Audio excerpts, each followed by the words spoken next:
Drama की शुरुआत सियोंग से होती है, जो इस कहानी का मेन कैरेक्टर है। आज उसके बेटे का जन्मदिन है। सियोंग की माँ उसे कुछ पैसे देती हैं ताकि वो बेटे को अच्छे रेस्टोरेंट में खिलाने ले जाए, लेकिन सियोंग को उससे भी ज़्यादा पैसों की ज़रूरत होती है। वो चोरी छुपे अपनी माँ का एटीएम कार्ड उठा लेता है और जाकर उसका पूरा बैलेंस निकाल लेता है। वो ये सारे पैसे घुड़दौड़ हॉर्स रेस में जुआ खेलने पर लगा देता है और किस्मत से 4 मिलियन वॉन जीत जाता है। लेकिन सियोंग पहले से ही काफ़ी कर्ज में डूबा हुआ होता है। उसने सूदखोरों से उधार लिया था, जो अब उसका पीछा कर रहे होते हैं। वे लोग उसे पकड़कर बुरी तरह पीटते हैं। सियोंग जेब टटोलकर उन्हें पैसे लौटाने की कोशिश करता है, लेकिन उसे पता चलता है कि उसकी जेब खाली है। घुड़दौड़ से जीता हुआ सारा पैसा गायब हो चुका है। उसे याद आता है कि भागते समय उसकी टक्कर एक लड़की से हुई थी। वो समझ जाता है कि इसी लड़की ने उसकी जेब काटी है। क्योंकि सियोंग के पास इस समय देने के लिए कुछ नहीं होता, सूदखोर उसे 1 महीने की मोहलत देते हैं कि वो उनके पैसे वापस करे। किसी तरह थोड़ा बहुत पैसा इकट्ठा करके सियोंग अपने बेटे को खाने पर ले जाता है। इसके बाद वो जल्दी जल्दी ट्रेन पकड़ने स्टेशन की ओर दौड़ता है, लेकिन ट्रेन मिस हो जाती है। वो प्लेटफॉर्म पर बैठा होता है कि तभी एक अजनबी आदमी उसके पास आकर बैठता है। ये आदमी सियोंग को एक गेम खेलने की ऑफर देता है। वो कहता है, अगर तुम ये गेम जीत गए तो मैं तुम्हें 1 लाख वॉन दूंगा। पैसों का नाम सुनकर सियोंग गेम खेलने के लिए तैयार हो जाता है। वो कई बार उस आदमी से थप्पड़ खाकर आखिरकार गेम जीत जाता है और उसे 1 लाख वॉन मिल जाते हैं। जाते जाते वो आदमी सियोंग को एक कार्ड देता है और कहता है, अगर और पैसे कमाने हों तो इस नंबर पर कॉल करना। घर लौटने पर उसकी माँ बताती है कि उसकी बेटी अगले साल सौतेही पिता के साथ अमेरिका शिफ्ट हो जाएगी। यहाँ पता चलता है कि सियोंग की शादी टूट चुकी है और उसकी बीवी किसी और से शादी कर चुकी है। सियोंग नहीं चाहता कि उसकी बेटी उससे इतनी दूर चली जाए। उसे अपनी बेटी की कस्टडी के लिए बहुत पैसे की ज़रूरत होगी। मजबूर होकर वो उस कार्ड पर दिए गए नंबर पर कॉल कर देता है। फिर सियोंग को एक वैन में उठाकर ले जाया जाता है। वहाँ पहले से और भी लोग बैठे होते हैं। उन्हें गैस सुंघाकर बेहोश कर दिया जाता है। होश आने पर वो देखते हैं कि वे किसी बड़े हाल में हैं, जहाँ कुल 456 खिलाड़ी मौजूद हैं और सबने एक जैसी यूनिफॉर्म पहनी हुई है। यहाँ उनका सामना फ्रंटमैन नाम के मास्क पहने रहस्यमय आदमी से होता है, जो पूरे सिस्टम को कंट्रोल कर रहा होता है। सबकी एक कॉमन बात सामने आती है, हर कोई भारी कर्ज में डूबा हुआ है। सियोंग की मुलाकात प्लेयर 001 से होती है, एक बुजुर्ग आदमी जिसे ब्रेन ट्यूमर है। वो कहता है कि उसकी जिंदगी वैसे भी खत्म होने वाली है, इसलिए वो यहाँ आया है। इसी बीच एक लड़की सेब्योक और एक बदमाश किस्म का आदमी जांग आपस में लड़ पड़ते हैं। सेब्योक वही लड़की निकलती है जिसने पहले सियोंग के पैसे चुराए थे। सियोंग उसे तुरंत पहचान लेता है और उसके पीछे जाकर अपने पैसों के बारे में पूछने लगता है। तभी गुलाबी रंग की यूनिफॉर्म पहने गार्ड्स अंदर आते हैं, जिनके चेहरे मास्क से ढके होते हैं। वो बताते हैं कि सभी को यहाँ कुल 6 गेम खेलने होंगे। जो आखिर तक बचेगा उसे बहुत बड़ी रकम इनाम में दी जाएगी। फिर खिलाड़ियों से कॉन्ट्रैक्ट पर साइन करवाया जाता है। पहला, कोई भी खिलाड़ी अपनी मर्जी से खेल छोड़कर बाहर नहीं जा सकता। दूसरा, जो खिलाड़ी गेम खेलने से मना करेगा उसे एलिमिनेट कर दिया जाएगा। तीसरा, अगर बहुमत फैसला करे तो गेम्स को बीच में ही रोका जा सकता है। इसके बाद उन्हें पहला गेम खेलने ले जाया जाता है। रास्ते में सियोंग की मुलाकात उसके बचपन के दोस्त और क्लासमेट सांगवू से होती है, जिसे वो समझता था कि वो विदेश में बिजनेस कर रहा है। पहला गेम एक बहुत बड़ी गुड़िया के साथ खेला जाता है, ग्रीन लाइट रेड लाइट जैसा। रूल आसान है, जब गुड़िया गाना गाए तो सब आगे की तरफ चल सकते हैं। जैसे ही गाना बंद हो, सबको बिल्कुल स्थिर खड़ा होना होगा। जो हिलेगा वो एलिमिनेट होगा। शुरू में सबको लगता है कि ये बस बच्चों वाला खेल है, लेकिन जब एक लड़का हल्का सा हिल जाता है तो उसे गोली मारकर वहीं मार दिया जाता है। अब सबको एलिमिनेशन का असली मतलब समझ आता है कि यहाँ हारने का मतलब मौत है। घबराए हुए खिलाड़ी भागने लगते हैं, लेकिन खेल के नियम के अनुसार जो भी हिलता है उसे गोली मार दी जाती है। किसी तरह कुछ खिलाड़ी ये गेम पूरा कर लेते हैं। बाकी की लाशें उठा ली जाती हैं और पहले 456 खिलाड़ियों में से सिर्फ 201 खिलाड़ी ही बचते हैं। अब सब बुरी तरह डर चुके होते हैं। कोई भी आगे खेलना नहीं चाहता। वो कॉन्ट्रैक्ट की तीसरी शर्त का हवाला देते हैं, अगर बहुमत चाहे तो गेम बंद हो सकते हैं। फ्रंटमैन उन्हें इनाम की रकम दिखाता है। एक विशाल पारदर्शी ग्लोब में पैसे जमा होने लगते हैं। टोटल इनाम 46.5 बिलियन वॉन। वो कहता है, अगर आप सब खेल छोड़ देते हैं तो ये रकम उन खिलाड़ियों के परिवारों को जाएगी जो मर चुके हैं। वोटिंग होती है और मामूली अंतर से बहुमत गेम बंद करवाने के पक्ष में वोट देता है। गेम रोक दिए जाते हैं और सभी को वापस उनकी असली जिंदगी में छोड़ दिया जाता है। लेकिन ये भी कहा जाता है कि वे चाहें तो बाद में फिर से गेम में लौट सकते हैं। अगले दिन सियोंग पुलिस स्टेशन जाता है और उन्हें पूरा सच बताता है, लेकिन कोई उस पर यकीन नहीं करता। सब उसे पागल समझते हैं। वो कार्ड दिखाता है, लेकिन उस पर लिखा नंबर अब इनवैलिड निकलता है। वो घर लौटता है तो उसकी माँ घर पर नहीं होती। इस बीच उसके दोस्त सांगबू की अलग मुसीबतें दिखती हैं।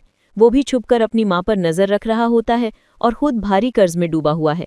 वो सियोंग को बताता है कि उसने लगभग 6 अरब वॉन का कर्ज लिया हुआ है और क्लाइंट्स के पैसे स्टॉक फ्यूचर्स में लगाकर सब गंवा दिए। उधर हॉस्पिटल से कॉल आता है। सियोंग की माँ के पैर में जख्म बढ़ गया है। डायबिटीज की वजह से उनकी हालत बिगड़ चुकी है। डॉक्टर कहते हैं कि उन्हें बचाने के लिए पैर काटना पड़ेगा और इसके लिए बहुत पैसे चाहिए। सियोंग के पास तो कुछ भी नहीं बचा था। माँ की इंश्योरेंस की रकम भी वो पहले ही उड़ा चुका था। वो अपनी एक्स वाइफ के पास जाता है, पैसे मांगता है, लेकिन वो मना कर देती है। उसका नया पति बाहर आकर थोड़े पैसे देता है और कहता है, हमारी फैमिली से दूर रहो। सियोंग गुस्से में उससे हाथापाई कर बैठता है। तभी उसकी बेटी वहां आ जाती है और ये सब देख लेती है। उधर अली, एक मजदूर दोस्त, अपने मालिक से अपनी मजदूरी मांगने जाता है। मालिक पैसे देने से इनकार करता है। झगड़ा होता है और मशीन में फंसकर उसका हाथ बुरी तरह घायल हो जाता है। मौका देखकर वो उसकी नकदी उठाकर भाग जाता है और घर जाकर बीवी से कहता है कि बच्चे को लेकर तुरंत देश छोड़कर चली जाए। सेबियो की एजेंट से मिलती है। वो उत्तर कोरिया से अपनी माँ को दक्षिण कोरिया में तस्करी करके लाने की डील करती है।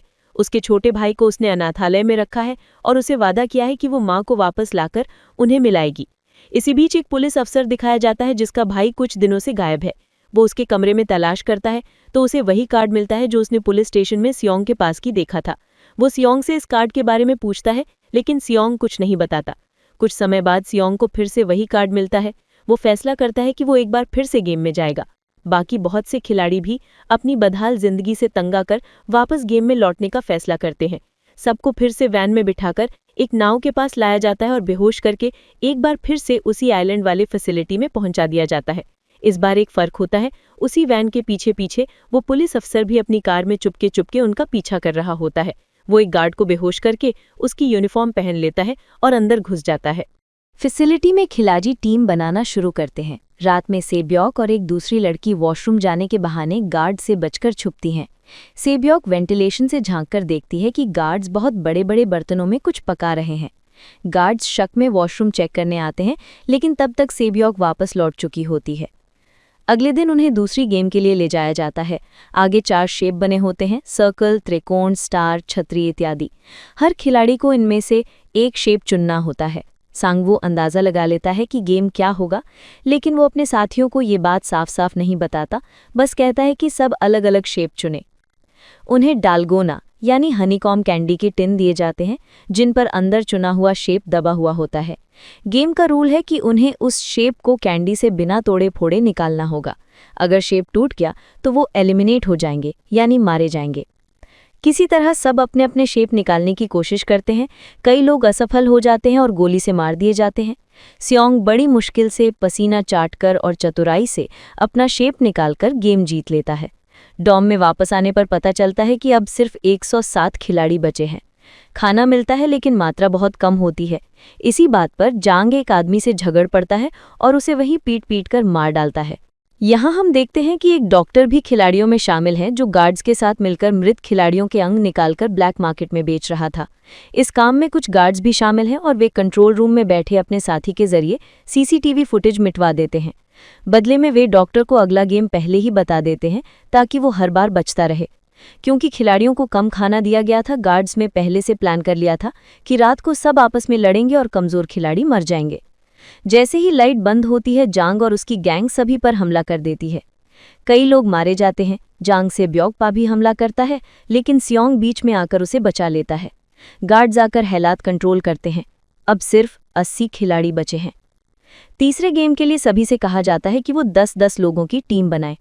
जांग को पहले से गेम का अंदाजा होता है, इसलिए वो सिर्फ ताकतवर मर्दों को अपनी टीम में रखता है और कोई महिला नहीं चुनता। दूसरी तरफ सांगवू अपनी टीम बनाता है, जिसमें सियोंग, सेब्योक, अली, पुराना बुजुर्ग, 001 और आखिर में एक महिला मीन न्यो भी शामिल हो जाती है। ये गेम होता है रस्साकशी यानी टग ऑफ वॉर, लेकिन ऊंचे पुल पर। जो टीम नीचे गिरती है वो मर जाती है। पहले जांग की टीम आसानी से जीत जाती है, फिर सांगवू की बारी आती है। सब घबराए हुए होते हैं, लेकिन प्लेयर 001 यानी बुजुर्ग बताता है कि उसने जिंदगी में कई बार रस्साकशी खेली है और वो उन्हें सही तरीका सिखाता है कि कैसे खड़े होना है, कब खींचना है, कब ढील देनी है। उसकी रणनीति से उनकी टीम भी किसी तरह ये गेम जीत जाती है। रात में फिर 30 मिनट में लाइट बंद होने की घोषणा होती है। सबको लगता है कि जांग की गैंग फिर से हमला करेगी, इसलिए सियोंग की टीम बारी बारी से पहरा देने का फैसला करती है। इसी बीच डॉक्टर और गार्ड्स मृत खिलाड़ियों के अंग निकालकर टनल से बाहर भेज रहे होते हैं। गार्ड नंबर 29 वही पुलिस अफसर होता है जिसने गार्ड बनकर अंडरकवर एंट्री की थी। वे लोग बातों बातों में एक ऐसे जॉम्बी खिलाड़ी का जिक्र करते हैं जिसके सिर्फ एक ही किडनी थी। पुलिस अफसर को शक होता है कि वो उसका भाई हो सकता है। डिलीवरी के रास्ते में अफसर टनल में बम और विस्फोटक देखता है। गार्ड 28 कहता है कि काम खत्म होते ही वो यहाँ से भागेंगे और फिर इस जगह को उड़ा दिया जाएगा। अफसर उससे ज्यादा जानकारी लेने की कोशिश करता है, लेकिन 28 को उस पर शक हो जाता है और वो उसका चेहरा देखने की जिद करता है। अफसर बंदूक तानकर उससे पूछता है कि जॉम्बी कौन है। 28 बताता है कि वो एक लड़की थी और कहता है कि सारी जानकारी लीडर के कमरे में रिकॉर्डेड फाइल्स में है। ये सुनकर अफसर उसे मार देता है। दूसरी तरफ डॉक्टर अगले गेम का नाम ना बताने पर गार्ड्स पर गुस्सा हो जाता है। वो एक गार्ड को बंधक बनाकर भागता है, लेकिन एक और गार्ड उसका पीछा करता है। दोनों एक एरिया में पहुंचते हैं जहां फ्रंटमैन खुद आ जाता है। वो गार्ड और डॉक्टर दोनों को मार देता है और कहता है कि जो भी उसके नियम तोड़ेगा उसे बख्शा नहीं जाएगा, चाहे गार्ड हो या खिलाड़ी। साथ ही उसे पता चल जाता है कि फैसिलिटी में कोई इंट्रूडर है। पुलिस अफसर लीडर के कमरे तक पहुंचता है और वहां सभी गेम्स और पिछले विजेताओं की फाइल्स देखता है। उसे रिकॉर्ड में पता चलता है कि उसका अपना भाई पहले इन खेलों का विजेता रहा है, यानी वो पहले भी यहां आ चुका है। अब खिलाड़ियों को चौथे गेम के लिए पार्टनर चुनने को कहा जाता है। सब अपने अपने पार्टनर चुन लेते हैं। सेबियोक के साथ जियोंग नाम की लड़की पार्टनर बनती है। कुछ खिलाड़ियों को पार्टनर नहीं मिलता और उन्हें बाद में पता चलता है कि वही असल में बच गए, क्योंकि जोड़ी वाले लोग ही एक दूसरे के खिलाफ खेलते हैं। हर खिलाड़ी को 10-10 कंचे दिए जाते हैं। गेम का नियम है कि बिना जोर जबरदस्ती के अपने पार्टनर के सारे कंचे जीतने होंगे। जिसके पास कंचे खत्म हो गए उसे मार दिया जाएगा।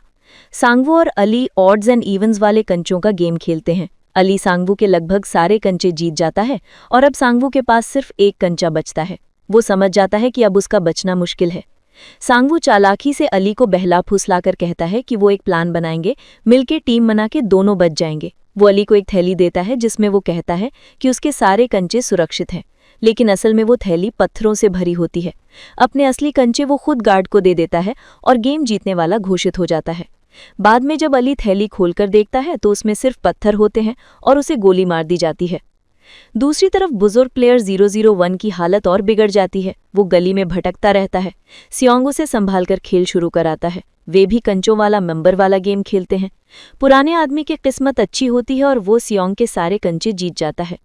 आखिरी राउंड में बूढ़ा आदमी भूलने का नाटक करता है कि उसने कौन सा नंबर चुना था। सियोंग उसकी उलझन का फायदा उठाकर उसके कंचे वापस ले लेता है।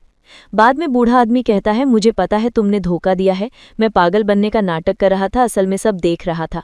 ये सुनकर शर्मिंदा सियोंग दोस्ती के नाते उसे अपना आखिरी कंचा भी उसे वापस कर देता है।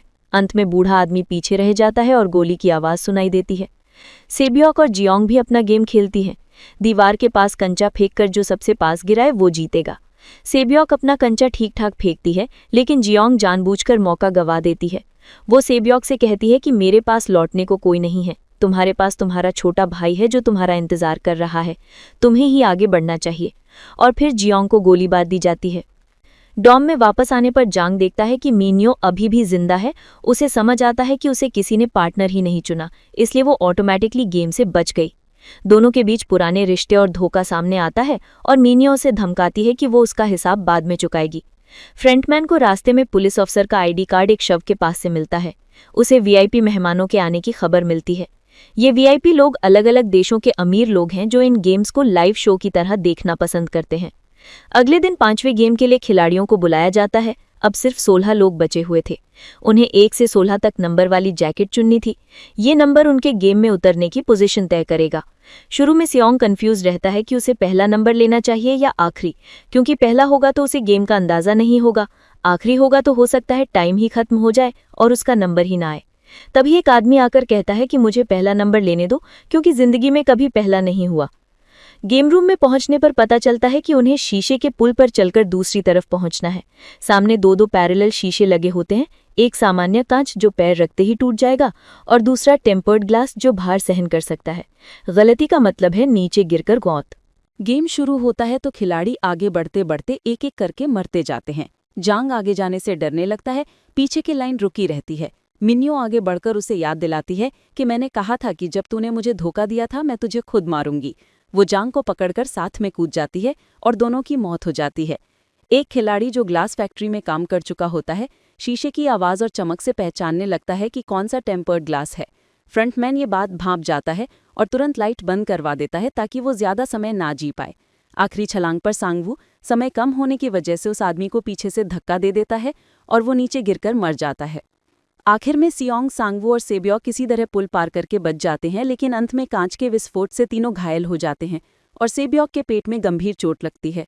दूसरी तरफ पुलिस अफसर एक वीआईपी के कमरे में गुप्त रूप से जाता है। वीआईपी उसे अकेले कमरे में अपना मास्क हटाने को कहता है, लेकिन अफसर उल्टा उसे बेहोश कर देता है और सबूत जुटाने की कोशिश करता है। फ्रंटमैन को ये सब पता चल जाता है और वो अफसर के पीछे लग जाता है। आखिरकार पीछा करते करते दोनों एक पहाड़ी चट्टान पर पहुंचते हैं। अफसर अपने सीनियर्स को कॉल करके सबूत भेजने की कोशिश करता है, लेकिन नेटवर्क न होने की वजह से कुछ भी नहीं पहुंच पाता। फ्रंटमैन उसके सामने आता है। अफसर उसके कंधे में गोली मार देता है तो फ्रंटमैन अपना मास्क उतारता है और पता चलता है कि वो कोई और नहीं बल्कि उसी अफसर का भाई है। भाई यानी फ्रंटमैन अपने छोटे भाई को समझाने की कोशिश करता है, लेकिन अफसर झुकता नहीं। अंत में फ्रंटमैन उसे गोली मार देता है और अफसर नीचे पानी में गिर जाता है। इस बीच सेब्योक की चोट से खून बहता रहता है। रात में तीनों को फाइनल के पहले डिनर पर बुलाया जाता है। उन्हें स्टेक के साथ बड़े बड़े नाइफ भी दिए जाते हैं। इशारा साफ है कि रात को कोई किसी को भी मार सकता है। डिनर के बाद सियोंग सेब्योक की हालत देखकर चिंतित हो जाता है। वो उससे वादा करता है कि चिंता मत करो, हम टीम हैं, हम सांगवू को हराकर यहाँ से निकलेंगे और पैसे को बांटेंगे। मैं तुम्हारे भाई का भी ख्याल रखूंगा। सेब्योक कहती है कि अगर हम में से कोई एक भी बाहर निकला तो वो दोनों परिवारों का ध्यान रखेगा। उसकी हालत बहुत खराब हो जाती है, वो डॉक्टर की ज़रूरत में है। सियोंग गार्ड से मदद मांगने जाता है, लेकिन जब लौट कर आता है तो देखता है कि सांगवू ने सेब्योक का गला काटकर उसे मार दिया है ताकि फाइनल में सिर्फ वही और सियोंग रह जाएं। अगले दिन फाइनल गेम शुरू होता है। यही गेम है स्क्विड गेम, जो बचपन का एक खतरनाक खेल है। नियम के अनुसार उन्हें आखिरी बार आमने सामने लड़ना है, जो जिंदा बचेगा वही जीत जाएगा। तगड़ी बारिश में दोनों के बीच बहुत खतरनाक फाइट होती है। आखिरकार सियोंग सांगवू को लगभग हरा देता है और उसके पास गेम खत्म करके जीतने का मौका होता है, लेकिन सियोंग इंसानियत दिखाते हुए गेम रोकने के लिए कॉन्ट्रैक्ट की तीसरी शर्त का हवाला देता है और वोटिंग करने की मांग करता है ताकि दोनों जिंदा बाहर जा सकें। लेकिन सांगवू खुद को दोषी मानते हुए सियोंग से कहता है कि उसकी मां का ख्याल रखना और खुद ही अपने गले में चाकू घूंपकर आत्महत्या कर लेता है। इस तरह नियम के मुताबिक सियोंग विजेता घोषित हो जाता है। फ्रंटमैन उसे बधाई लेता है और कहता है कि उसने इतना परिणाम उम्मीद नहीं किया था। फिर सियोंग को बेहोशी की हालत में शहर के बीचों बीच छोड़ दिया जाता है। उसकी जेब में एक एटीएम कार्ड होता है। वो बैंक जाकर बैलेंस चेक करता है तो देखता है कि 45.6 अरब वॉन उसके अकाउंट में ट्रांसफर हो चुके हैं। घर लौटकर वो देखता है कि उसकी मां की पहले ही मौत हो चुकी है। वो पैसा होने के बावजूद अंदर से पूरी तरह टूट चुका है। 1 साल बाद का सीन दिखाया जाता है। सियोंग की हालत बहुत बुरी है। उसके पास पैसा है, लेकिन उसने कुछ भी इस्तेमाल नहीं किया। वो अब भी उस सदमे से उबर नहीं पाया। तभी एक फूल बेचने वाली औरत उसे वही पुराना कार्ड थमाती है। इस बार कार्ड पर एक एड्रेस लिखा होता है। सियोंग वहां पहुंचता है और देखता है कि प्लेयर 01 यानी बुजुर्ग आदमी जिंदा है और बिस्तर पर पड़ा हुआ है। बूढ़ा आदमी खुलासा करता है कि ये पूरा गेम उसी का बनाया हुआ है। वो और उसके जैसे कुछ अमीर क्लाइंट जिंदगी से बोर होकर मजे के लिए से खेल करवाते हैं जहां पर लोगों की जान दांव पर होती है। वो कहता है, हमने किसी को जबरदस्ती नहीं लाया, सब अपनी मर्जी से आए। मैं भी देखने से बेहतर खुद खेलने मैदान में उतर आया। तुम्हारे पास जो पैसा है वो मेरा ही है। इतना कहकर कुछ देर बाद उसकी मौत हो जाती है। इसके बाद सियोंग सेब्योक के छोटे भाई को अनाथालय से निकालकर सांगवू की मां के पास छोड़ाता है और उससे कहता है कि वो इस बच्चे का ध्यान रखे। वो उसे एक बैग में भरकर बहुत सारे पैसे भी देता है। आखिर में सियोंग एयरपोर्ट जाने लगता है ताकि आखिरकार अपनी जिंदगी में आगे बढ़ सके और अपनी बेटी से मिलने विदेश निकल जाए। लेकिन रास्ते में उसे वही अनजान आदमी फिर दिखता है जो शुरू में उसे थप्पड़ वाले गेम में मिला था और अब किसी और आदमी को वही कार्ड दे रहा था। सियोंग उस आदमी के पीछे भागता है, लेकिन वो भीड़ में गुम हो जाता है। सियोंग फिर से कार्ड पर लिखे नंबर पर कॉल करता है और गुस्से में पूछता है, तुम लोग कौन हो? ये सब लोगों की जिंदगी के साथ खिलवाड़ क्यों कर रहे हो? उधर से जवाब आता है, सियोंग अगर अपनी जान की फिक्र है तो प्लेन में बैठो और आगे बढ़ो। लेकिन सियोंग कॉल काट देता है, मुड़कर विमान की ओर जाने के बजाय वापस मुड़ जाता है और यहीं पर यह सीजन खत्म हो जाता है।